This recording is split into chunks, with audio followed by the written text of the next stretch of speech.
परिवर्तन है, होती रहती है, वो बदलाव होते हैं। आपने स्थानीय भाषा का महत्व बताया, वो बहुत ही निज भाषा की जो बात आपने की बहुत इम्पोर्टेंट है।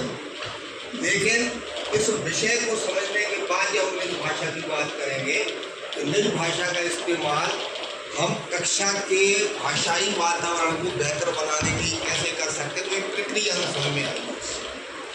अब हम एक मोटे तौर पर ये समझ बना पा रहे हैं कि एक कक्षा का वातावरण भाषा समृद्ध होने का आशय क्या है। एक ऐसी कक्षा जहाँ इस तरह की संसाधन हो, इस तरह की संपन्नता हो जो बच्चे को भाषा सीखने के अवसर मुहैया करा, उपलब्ध करा, जहाँ वो उन चीज़ों के साथ मिल सके, अंतःक्रिया कर सके, उनके साथ उठ बैठ सके, सब कुछ कर सकता हो। वो क्या तरीके होंगे इस पर हम बात करेंगे, क्या सामग्रियाँ होंगी उस पर भी हम बातचीत करने की कोशिश करेंगे। तो कुछ हमने इसको समझने की कोशिश की, हम इसके बारे में विस्तार से बात करेंगे।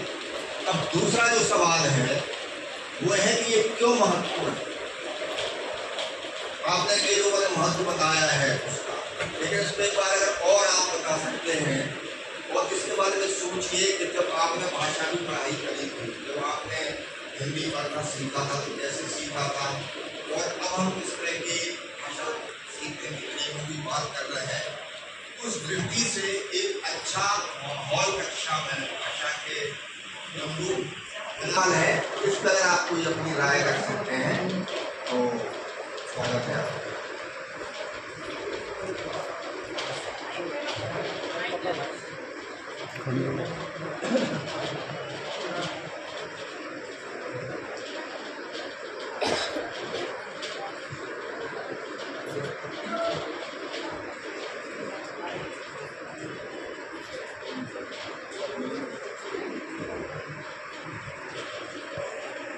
आपका प्रश्न था भाषा समृद्धि के बारे में।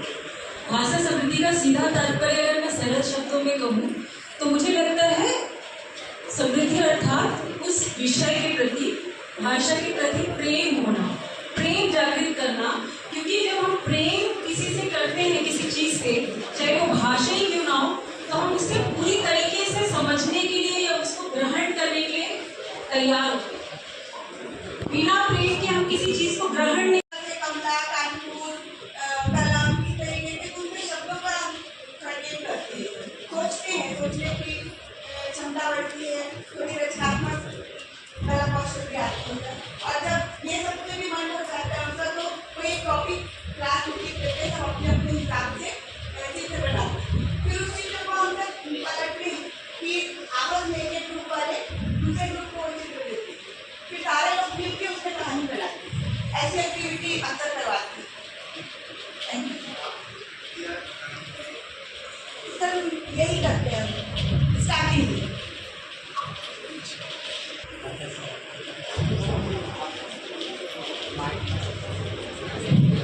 कक्षा में भाषा को समृद्ध बनाने के मायने।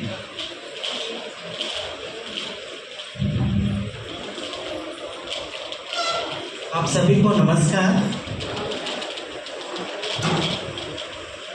आज के इस अवसर पर मुझे भारतेंदु हरिश्चंद्र की एक दोहा याद आ रही है। उन्होंने भाषा के विषय में कहा है कि निज भाषा उन्नति है, सब उन्नति को मूल, बिन निज भाषा ज्ञान के मिटत नहीं को शूल। तो पहली बात तो यही है कि निज भाषा उन्नति है, सब उन्नति को मूल, अर्थात सभी उन्नति के मूल में भाषा की उन्नति का होना सबसे आवश्यक है।